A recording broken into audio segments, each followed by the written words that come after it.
Okay. Yeah. Now, honorable starting baby. Yeah, the chairman, yeah, phone, that's right. And Ghana man penny phone, so you say chair will be and his royal eminence, so 242, chair can see a command. That's right. A soft phone penny for my the chair will be. That's the Robin, it's truly an honor to meet you. I'm grateful. Wow. Kasa, you have a very beautiful studio. Thank you so much, sir. Adenta is blessed, highly blessed yes, to have you in our midst now. Yes, sir. Osha senior studio it here. Remember, I send back open and I say, studio we also maintaining a chepa. That's right. Effort. Outlook near very nice. Meda main penny for the million about the throne. Yeah. We couldn't like as you born in the day. I was saying the money. That's it. Say one man yakunya say so. Yenegana for a communion the same. The meeting come. Brassia Pani at the moment. Meeting check say, Mammy, I'm chairman Koku Akolache, constituency chairman, and they may organize that. I mean, the whole of the constituency executives, especially my communications team members. Okay. Many about Renel Nanaya Abwedu, Office of the Vice President campaign. Okay. And the campaign office of the Vice President. I may ensure we need my problem yet. Now, we are Bema Provincial, Bost MD. Okay. Edwin Provincial, Robin in GH Life for some pay Akunya. Okay. Na mo pimben papan. Okay. Na jumedi odi ejuma so odi de Ghana ban. Okay. For the first time in the history of this country, Sir Bost now what say oil Daniel Jongo no modeka papi can revive ejuma and they are making profit. Wow. Abaye dumeku a making profit. So much profit. Wow. We share the profit margin.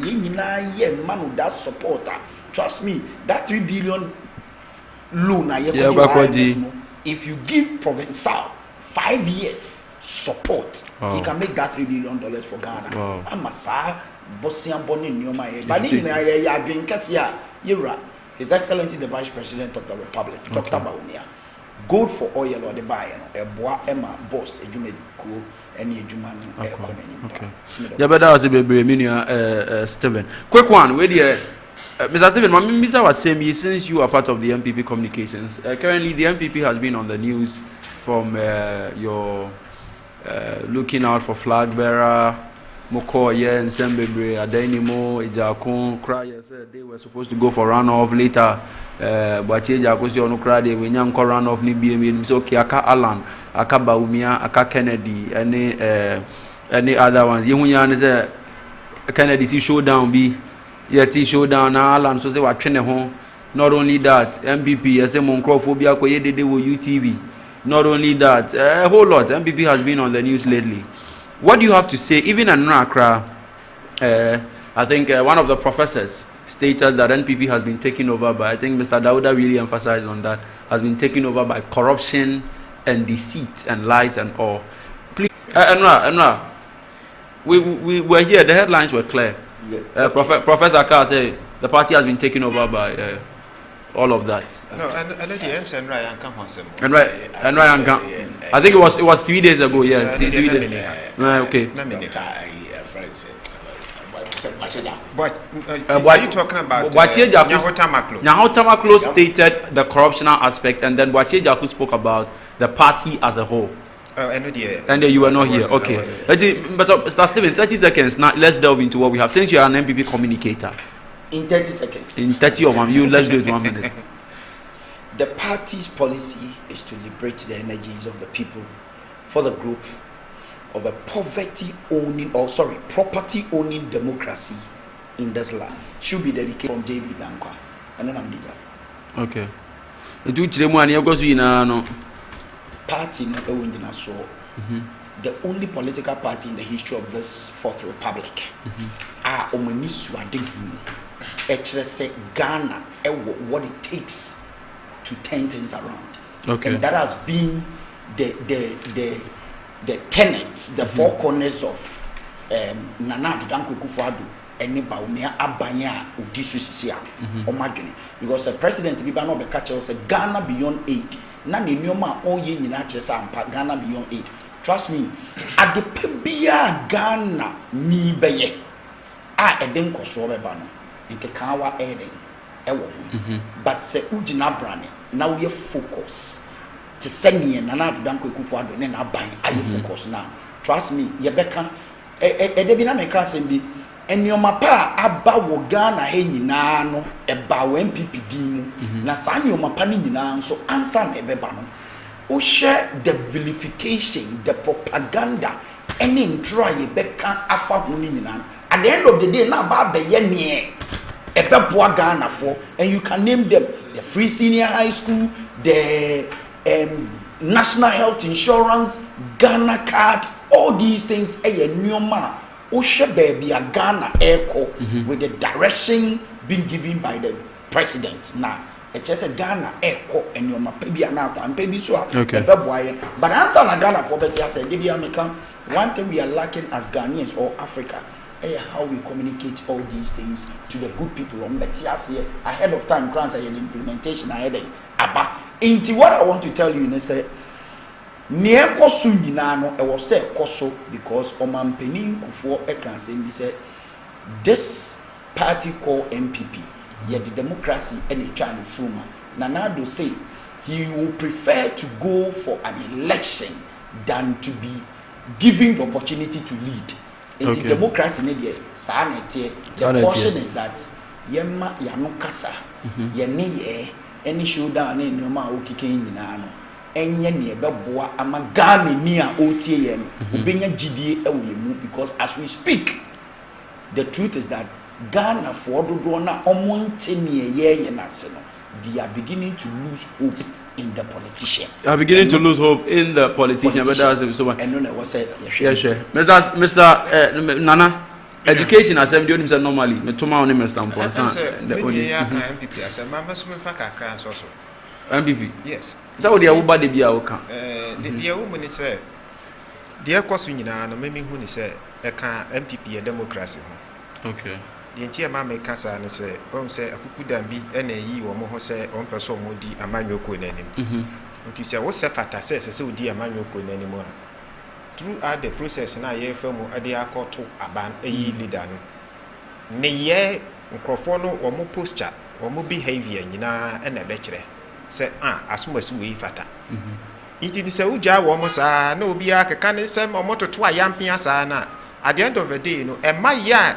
Yet in China, you who say, Nkofo ya or more do or more who say, yen to almost wabano, as soon as you quadia, your friend Subana or your sonko, of a tassel near the man.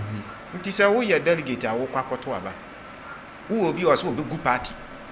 Who will be also a march showdown? Ninyo Kuni Padasen, saw ye MPP, ni saw ye NDC, the Orcaseti Anwa. We are delegate now, your mouth ballot paper say Cotoaba, Megidi say Ubu Nipa Fata.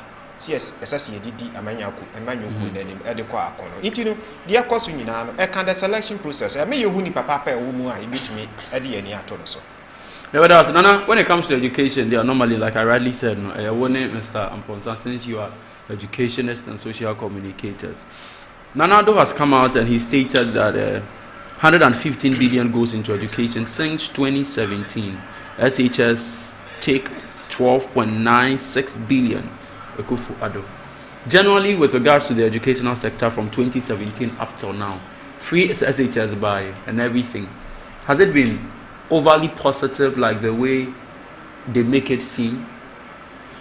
Well, many of them say so. Can education sector na make just say o man bia obe jeja na education and then there ye nya so mfaso but 10 years 20 years to come and you be say policy we are bind by no a very good policy.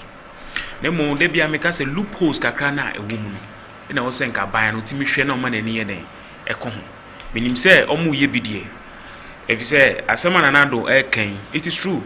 Okay, most of the chunk of sika no hwe budget de call education one na enye sika ketwa because education enye only for only the second cycle kwa basic ne ka ho sanso na secondary na sana even the tertiary grade no so e ka ho. Inti sika omde call on the sika kese pa but ohwa between the tertiary and the basic the middle part is very important for now because I know na aban no edi ye omo campaign anase me fa se ne ade omo gina so Ghana for hwe ye mo ye den ye de tuma o e no ba ye so no wantwen I think said that year na oye which some people were not even happy with it, even from his own government. But he still stood on his ground and did that, which I think is a very good thing. But it's so bad. The problem I want to say, Nkolano, Omedian DM is a problem. If say recently, I think say President Akufo-Addo say that's the when he made the chance. A conference of heads of senior high school. School judge now try to go to IMPR about education and mechanics. Madam, this year now we can say education is a free SHS name, no. Oba ho. As some catch him say, na free SHS here quiet and no munye duane in India. I'm say, we are sure.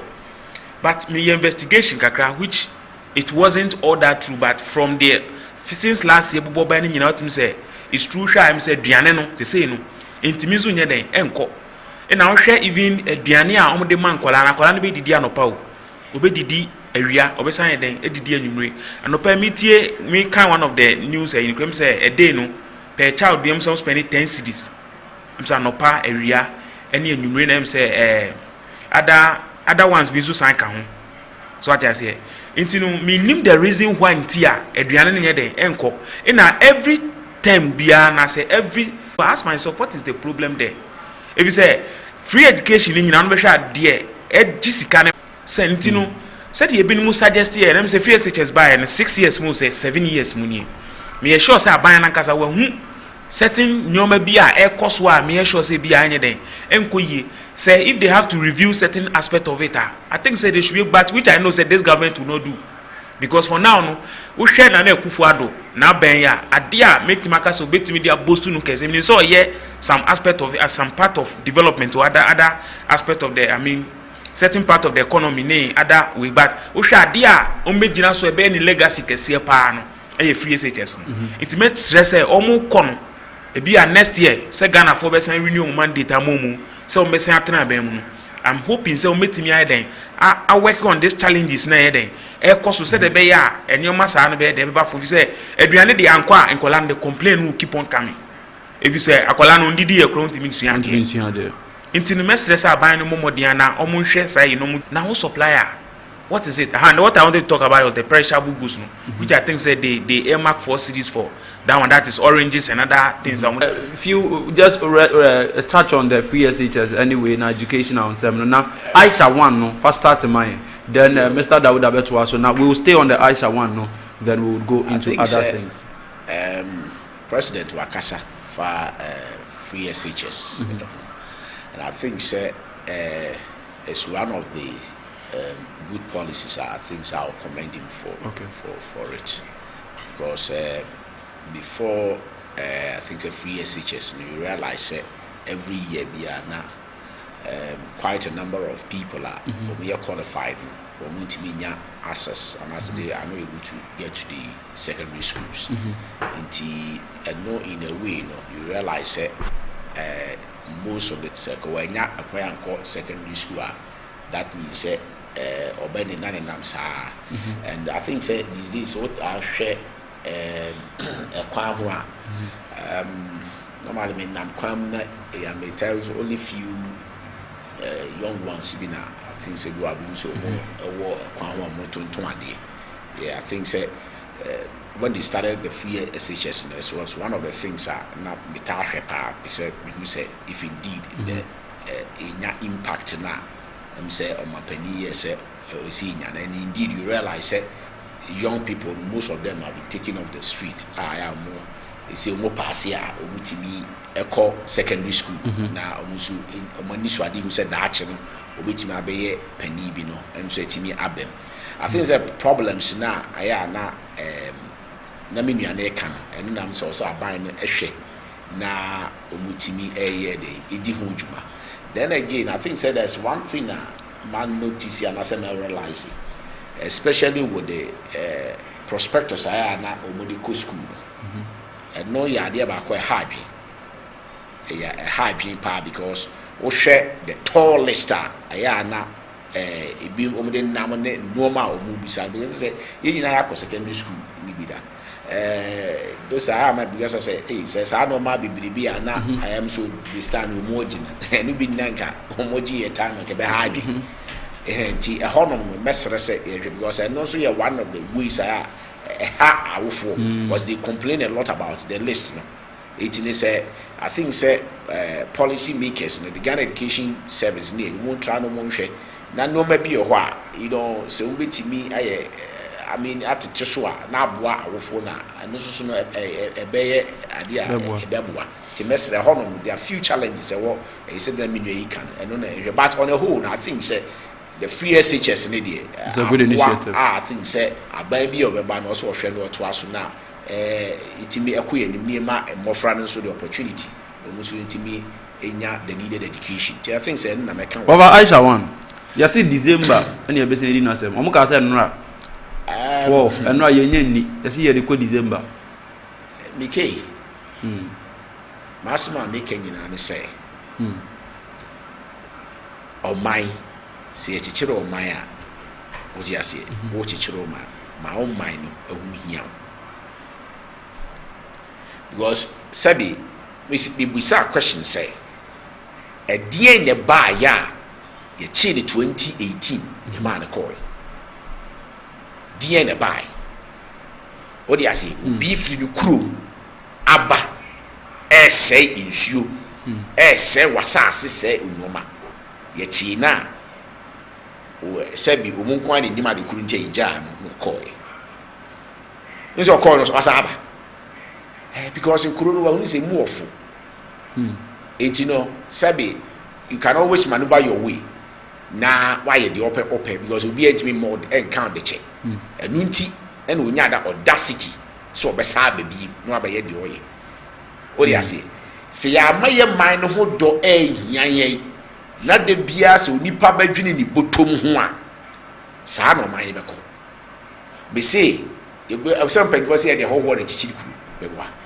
ba man so me say ye ma hoho metena ye tini so ye ma hoho kwan e ma ne metena ye tini so because hoho be di abenkwa abeto abonti puru mu de and that is what is going on in this country a hoho enya kwan ye ni omope because they get the support ni anhwe ya ye man ye be say no ye man ye oba kope untimi free wo man mu enkotina obi man mu na ntwe so ho beto untimi free anko China enko ye those kind of illegal activities na ekoso no enko say o mu nsuo ni ayi what dey say na because sa no ma ya galamsey ni no ma ekoso yi ebia na Professor Frimpo Boate kan wa say you what dey say yes say ni sebe your friend say when Timian provide evidence now my question is say since somehow we can I say O2 for his Royal Highness also or make it the same a similar statement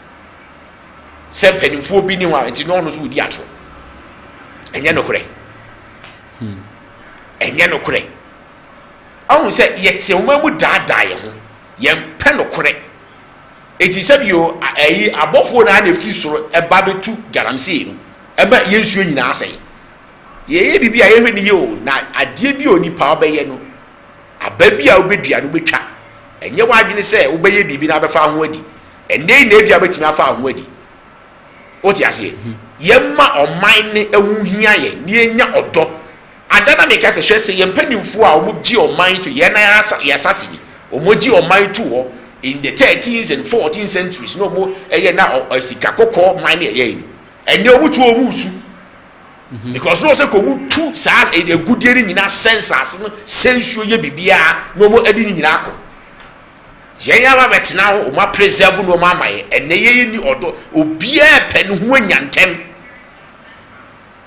osuo na wo se no owura fi se unua bi anawo na bi tie kire o ba bi a ensuo ni tina kobo no nkose bia no ye nwene saa de no de obi ebenya ono nko abi ko ne botom no eno nko a eti e ba ani abeka o enye no kure but wo ni mpefe se asem so ye no kure eti ye na abeda da yo but ma se na de bia me kan se ade bi onipa wo ye no ka hu se onipa bi enu ko hye dem se we si ye bopobo ni ye fa kwan ye be eyi a ka hu se onyema adwe se mo mienu kwa mo remember Elohim unyame is part of that meeting now you know adie bia obeye bia you repeat onfa ho ni Aisha one se mo say December ye de to ase ye na de be onpeso mo eyen we are looking forward to December. Whatever the outcome will be in favor of our dear mother Ghana. Honorable. Yes, sir. Aisha one was in this country practicing galamsey. She was extradited and was not supposed to come back here again. Only for her to return. Yacheno, Yedinasem. Omoka said, Enra, which is the 12th, we were going to see her the final outcome. Only for them to go to court and tell us that they are going to December to decide her fate.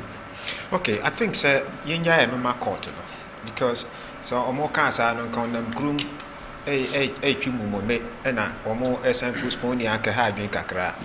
But once o she basa omo etu akose December no na che say the sentence no kra no say ye kan ye anka say ye 1 year already na what the pay the remaining 2 months and require at na remind and I'm remind yes it's a good thing for us, but for me irrespective of the outcome a bit from a bit me aba say or more so a bit me aka say odi for so a bit me aka say odi bem into that one I leave it to the court, but I am always concerned about mbiaya amafo etu galamse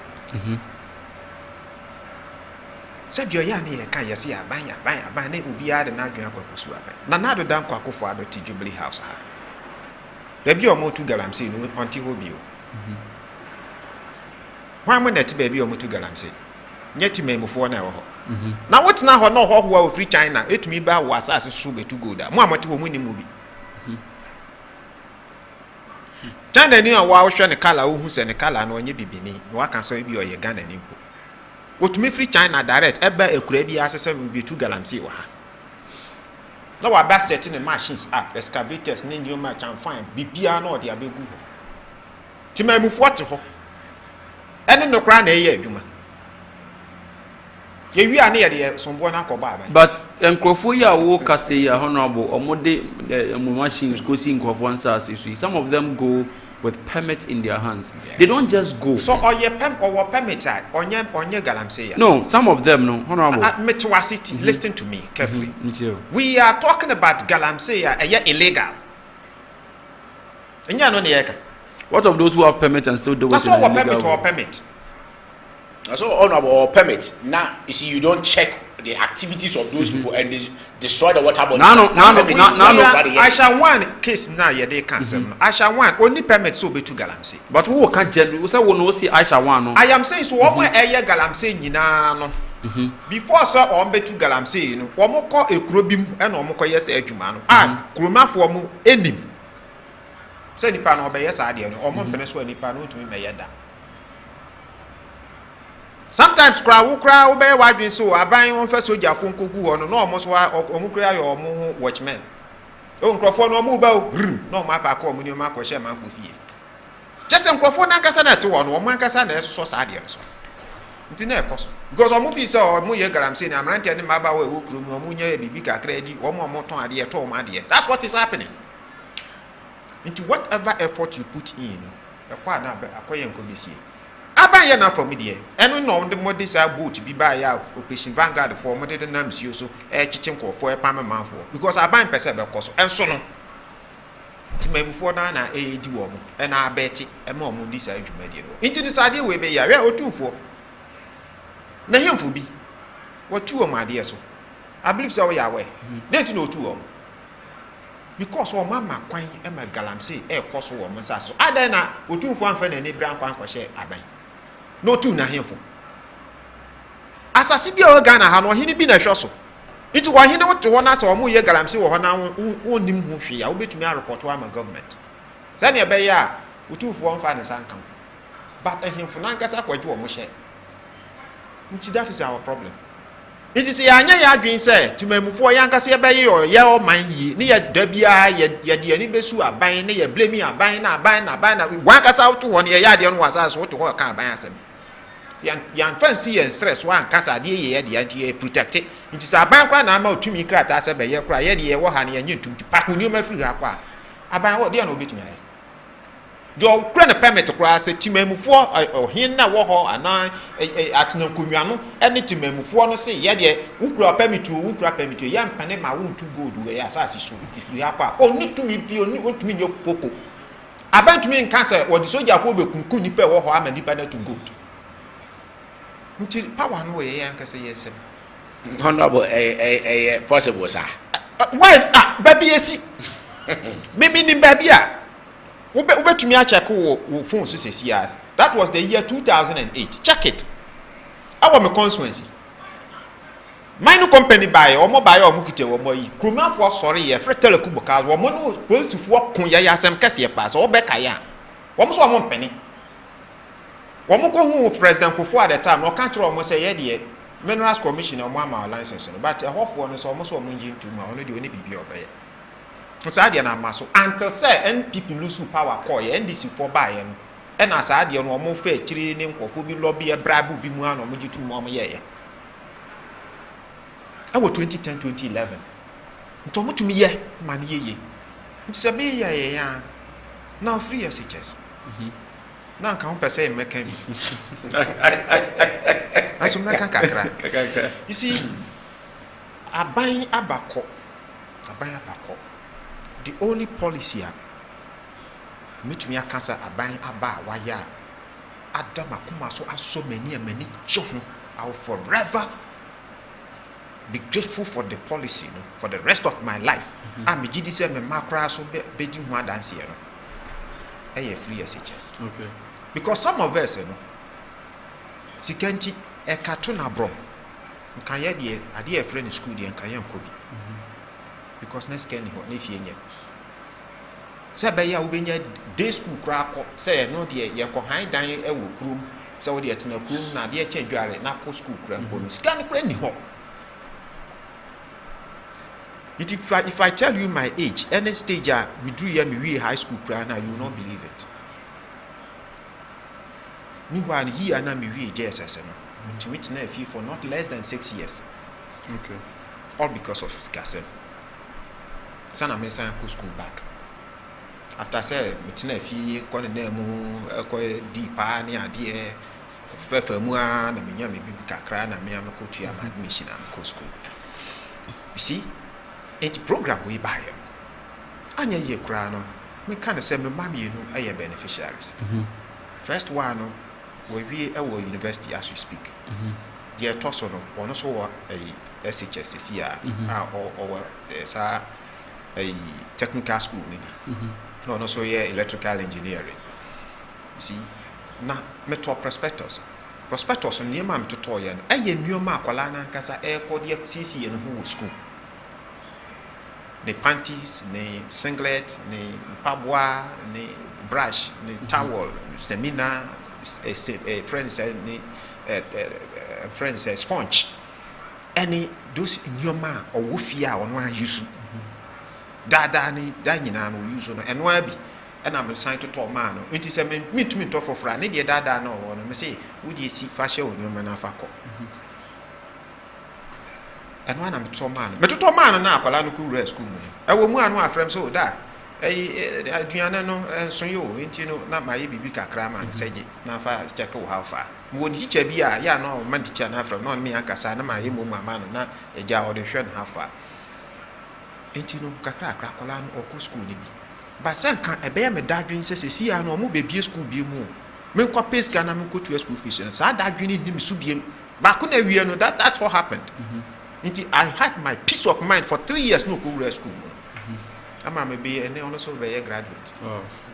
All level 200 are over 300. Wow. Be school or level 300. In the NCBA, maybe I'm a bad graduate. Can't get to see free SHS. It is our policy. As so many papa. Now, Adriana Semen. I will follow sometimes I buy a enough for me, dear. Now, yes, we are near Moa. Uncolana or more uncle SHS or Mudidiana or Munidi. Omidi. Omo we JSS no aban na hwe wo. Debbie. Awofo anhwe wo man. Awofo hwe. Omo didi anapa wi anwumre. Nti wo ba kwa SHS na se yetua no fees ama no na wo be ma na aduane. Is it a problem? Should that be a problem? Please, I don't know about you now for me, yes, or boy, awful. Yes, you are more kakra. Because Oban one quite say yes, no cry not if you Oberman aduane and a pair of numre, Oberman a snack, Oberman fruit. So, cautious school, Muna buying some meat to your fish namano into also said, to the end, not said we are a crowd by my basses, and also Usu into your new tia bang to a muana. No trouble with the idea, Obenya and where he now with the amano. Yes, you are more. I bet you enough for me, dear. You are, you know, a be a nanny. You look, me meaning ya Bokam and Comedia, I see, free secondary school. Or you know, 3 northern regions. Northern region, upper east, upper west. And AIN 5. That's what we institute, sir, free SHS, and now free secondary school. Until yet, and no need flagship program, and here they want a basket and then. And it cut across the country. But be a cost. Ama me amene wo kese me se me ba ma manya bi nti adiscuss yes na na do dan kwakofo ado aye if say yenya bibia kra fa kai na e be lasting legacy o ja to ho aban obi foforo beba me se ba omi abeba obeto aso aye ne papa na wo hwe de o kan ye wo hia Charles Foi o kire ye school adan ko anu otumi asi over 400 and something. And no danche dormitories, and no so over 600 and a here, what laboratories, what training in a massive investment. Why, yeah, away education. And so your man or boss in for every secondary school you see there. And you will other government organization and agencies, I hear infrastructure and be a those schools in where no, none of them and capture and can report. Inti na buy na yade na do dan kwa akofado but ye hye ne bo me meti hey I am convinced say sisi yade oti akonwa so into ne pa na all ye no because of maybe extreme partisan politics inti ye be ye ho to say de ye hu ye nemom in the near future na onye president bi mo no e manfo be bo ne dimpa achen any other president ye nya wo memu ha. Wow. Honorable Yabada was here, a man for Bonnie Dimpa. Mr. Ernest, Mr. Steven, so sorry, sir. Aisha. Kalamsen and even currently Professor Frimpong, back and forth, Attorney General, see he doesn't even have enough evidence. Aisha, one, it's like the state of Galamsey in this nation, no, is a battle that it doesn't look like we are winning. The Greater Accra Regional Minister, until was in the Niger program, oh, well, I'm sure not. Jack is here, ma. You run a crack commando. Okay, crack commando. Was and Guinea, Aisha one show, Rugoni Jueda, ni mende go, Nani tai damen, the Geo. In translator. Gender ni Jueda nega guntu ni tai jana, tali to, kai. Na wo ye gani so kai ba rapidly me me pesa me catch Aisha one nyina ne say ni krum China say ofel say dwumedi a oba Ghana ha ebedi ye sa na ye ye no ni krum a ene me catch ni say me manambo isa say rapidly step in China today over 48 hours report to the nearest police station. In 48 hours, one reported to the nearest police station. I'm a by name who said, which you baby are deported. That's true. Yet two baby are deported. Na wo unim sa se enye sa na ye okru.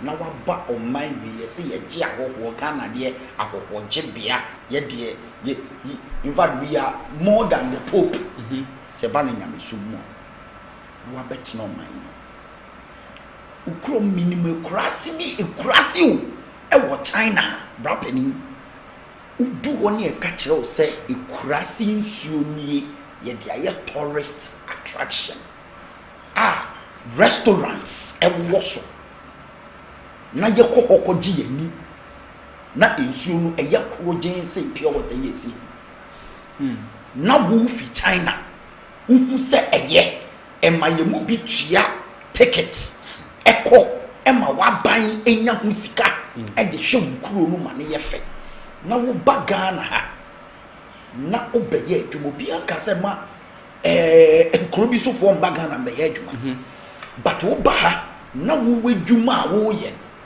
say Ghana for you. Ego oman ne nintia. In fact, ye de call your tradition kura ya bosom ne ya hemfo kura no ebu omanintia. Na obetna ha na wudi say dwumedie ne because opesika ahye obotom akonkuru ma. Nyame nhira o. Sani ana me bra pani ene me ba na me te reception na nkomo because me ye ma dwen say me nkebi. Because me invited. But Osha said, Sanyomana, who ye know the only basic bottom at the expense of the ordinary Ghanaian. No suffer. And then, so Ghana water force yan she in the next 10 years we have to import water to refine. Sa importation of the water no mesrao enya shawan na ebe me yesika me dey import. Ghana sika na ye ko Madina ekotwa to car park no. Ghana sika na ye de tax atoto petrol so ama ne petrol ne bo yesusu se den dodo. Say sika ni bi ne be importing show. Say sika ni bi en ye be importing show. Now let me come to politics. Brapani they be am come asem so Ghana for and my politicians are corrupt. Okay. Mitihi mi fi o program yesu nkofie omo a ehwe me 30% at least ebe from some pesca. I should send them home. Where do I get the money from? Okay. Some yesi will be MCEB and a minister be a yama me duma ya. I need to make sure those people I send money to them without them asking me how I made the money. Enti semeye natural resource and lands minister na se gudie ewo asase no so na me manfo enka nkyere me say yenye the plan and na adedanko ekufa ado dia about small scale mining community mining here dia be na omunye adwuma ye nemum omuni so ade hu sa napa me so renko MPF koye ma me say am last and fee echen OPD a chain OPD, a man for solar. Yes, some of them they come genuinely, they have matters that need to be addressed. But you've been on their own budget every month, not going to this guy. It feeds into the corruption indices. Yeah, share Ghana. Again, many animal can be to say a handful. O my say, Madam Fubi, Akoya economics one of the countries hungry area. I'll say the problem can say with Ghana now your economic situation will never change because of our land usage. Yeah. And it's a brapeni adie ba kwa Kwame Nkrumah boy one pro kesepa and it's a 1J Ghana as if you are from some adie ba kwa Kwame Nkrumah one young dear Magana as of up to today. And yes, a 1G and Sassy and Fia and from 7 first in the state. And Nunti Ama Bibi a Bible ye Bianchi Binyan Sassy in Fudiene San you may ye Bayama Abuama Gani to Pon. I just call him and no. Ubedu a hen once no cry, I didn't idea, and yes, and Yan and I couldn't run your dinner by beginning to Mansono and the order. Oba solving monsoon any police for the idea or minor boka. How do you survive as a country? When you go to China, yeah, I shall one nidino one dress yellow, the color yellow. Na u ashawan o himself ukrum China.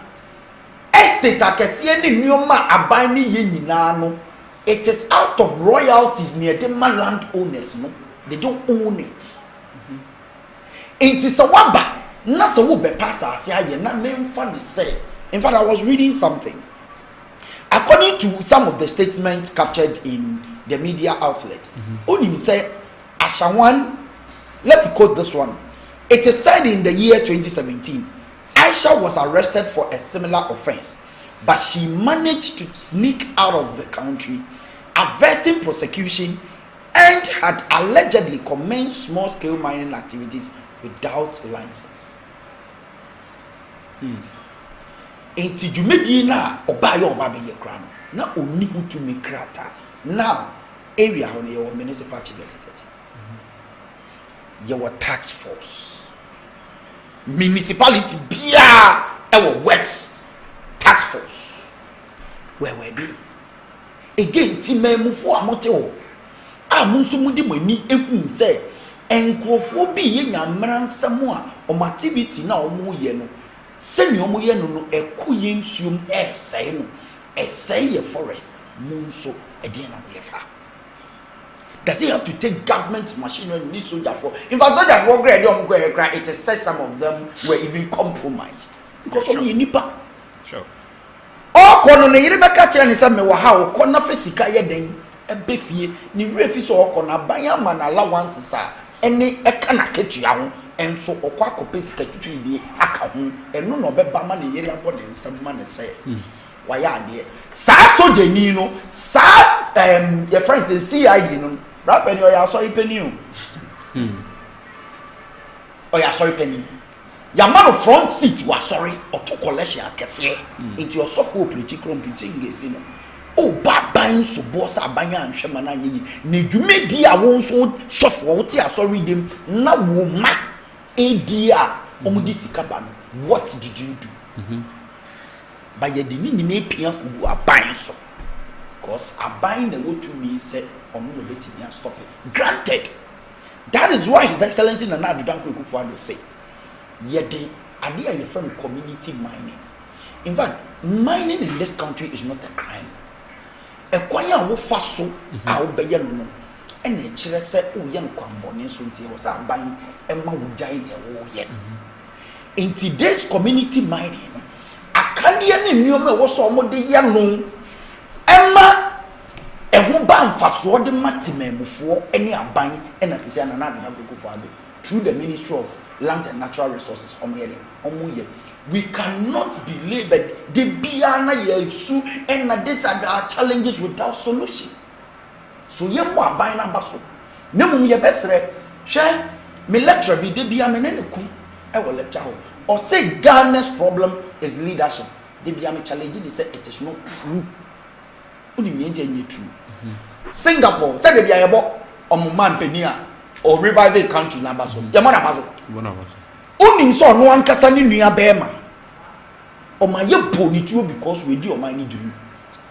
Can you do this in Ghana? Nana Addo Dankwa Akufo-Addo ni nua bomti o ma ye bonituo na ebusu afọ what would they say?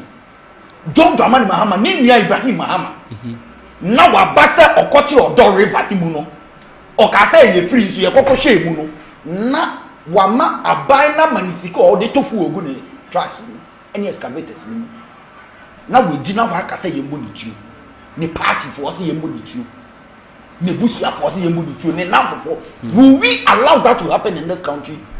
Ye tie kra be ba be ka one say enti nka wo nua nye kra enye wo nua no enu nti na yewura Kofi Boache former COP Kofi Boache o say Ghana's problem is our proverbs abegbo no na haye wo nua nya kura wo nua no inti wade bone kura o say no grab him and say no. So our problem as a country is not about leadership, it is about the people yen ankasa unte say obi akobo obi tua ye de ne kwa akotu ma asofo obi akodi etire akohu judge ni so opana chawo we de nkadabraka he should temper justice with mercy. Easy. It's a topic for another day. Let me go to Free Senior High School. Minu abema lembele eka assembly meti enyine ka keto bi nka mesu. Aguna Swedro. Swedro School of Business. Okay. I born in Rand Swedro. E hona coast. Oh, okay. Emra me be ko senior high school me JHS. Na me ma me yare pa. I'm a single parent. Inti na was a me auntie and a shame school. Obo modern they call secondary school, Pseudo School of Business. We do Form 3. And me auntie no the Juma no ye onya crisis. She was a distributor, beverages distributor, big time. Onya crisis. That time no na e was a me kutia registration fee for me SSC. Na ye 23,000 Canadian Ghana. And they 23 Ghana cedis. Rapidly, because of 23 Ghana cedis, I dropped out of school. Wow. I bet me fee. What the hell did you also 6 years? Me fee over 15 years. Wow. And now, odophobia, madam, papa don't say, hey, yeah, estate, yeah. Madam, no, them go extra classes. Now, me try me SSC as a remedial student. I crossed the age of 40 before Ansana, me university certificate. So, ene on mampeni biaba, and my free senior high school. Me no kase me ba ewo a brig girls. Rapidly, it is a me be ko school. Na me turn panties, me turn the nyoma owu fie obe yusu. Na wakosua ade. Teacher ni mfrɛ me nka nkyerɛ me sɛ oni buka odi betro ade, odi bekyerɛ na ade. Teacher ni mfrɛ me nka nkyerɛ me sɛ onya baabi da. Teacher ni mfrɛ me nka nkyerɛ me sɛ ne talk I was saying the kyerɛ na ade markers asa intimito bi man. Na me ba na nkasa nyoma ebeboa na wenya asundwe atene school esua ade. Eno so me bo aban ho so bo. Look at the infrastructure development. MPP are buying led by Nana Adodan Kwekufado. Aye in our SHS. They be America say, ye blocks is a good thing. A boy, my education system. However, if you look at even the design and the number of properties, structures on the ye block school, which means for to STEM school, you have about 10 ye blocks to make up one STEM school. The amount of money this government is investing in our education, it wasn't Ghana for crisis. Here, you turn to so do at the boy Ghana by and another damn quick father. Or see, you turn to so do. This is the time I saw a soft one near sorry. No, it will be boy say every Sunday be a to collection. We are you pay him 1%. And you are Ghana by Udim rapidly go with the days. You know over 400,000 school dropout. They land on the streets. But then I'm challenging this house. Go out there or open your network. Bisa senior high school graduate or maybe school. So move to draw in the person house girls. In the last 6 years. Yes, in the last 6 years. Bisa say omudu draw saying and na Ebeka say house girl, house help when Juma Bomu yibi. You know why? The government of the day is training more young men to become their own bosses. It is a neck, some of one can say, because our training, the number of people we are training for the job market are more than the number of jobs we are creating. However, the NPP government is not crying wolf. We have another system which is gradually springing up the 1D, 1F. Look at Okfa, your friend say, Legon, a chili bypass here, a call game per year. What do you see there?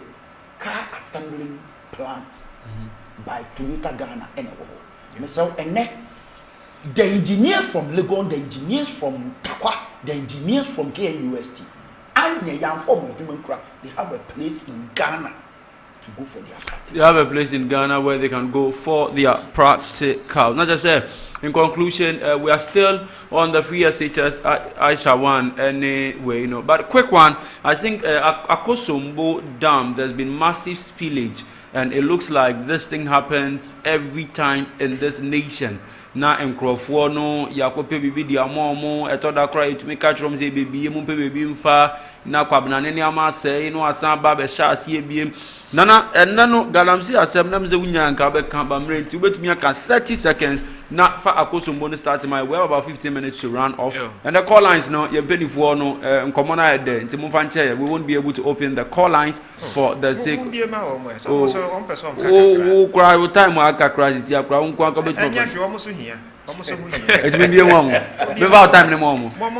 It's without time anymore. It's without time anymore. Me call radio now so move phone lines now. And me do. And one go question me mom. Some question by Ankamus when you time. Was it 50 billion now more dear 50 billion. Oh no, yes I say 60 billion. I friends Bank of Ghana for was the more the idea. Observe said the then as I was one move account idea one more this I scan here.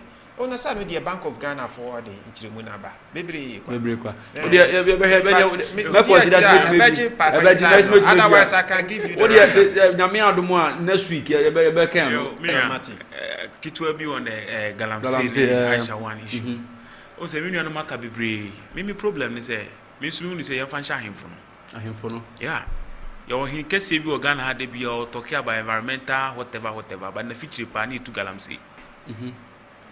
Ni krom ho nyina fa na mpeswa no so nyina most of insu no nyina asese but ohini we de bia no he's talking about environment ojina Ghana oka okwa brochire oka dire bia no mo kan mi busam ohin kese we na one day obi oye adwuma wo da area ho me share da busam say sa ohini we o maka o ohini ni din kra na ka be bi ba ko no na yehu ayen Ghana nkomo ni yedi you see some of these things no we should put them as they are name and shape what must you adia kana yehu na na do na ye do ni abonidi but ebi ano no nka nti odi e fon abi na shi ko ba na wa de ka mebi ni mu ameka de fon anu ebisa no akenku ono oni akukudu e de ka oni akukudu so ya na na do obeka oh yes so your president need so your vice president obeka your minister obeka adia na so hini bi shebe maybe why na do so person Jimmy time we dem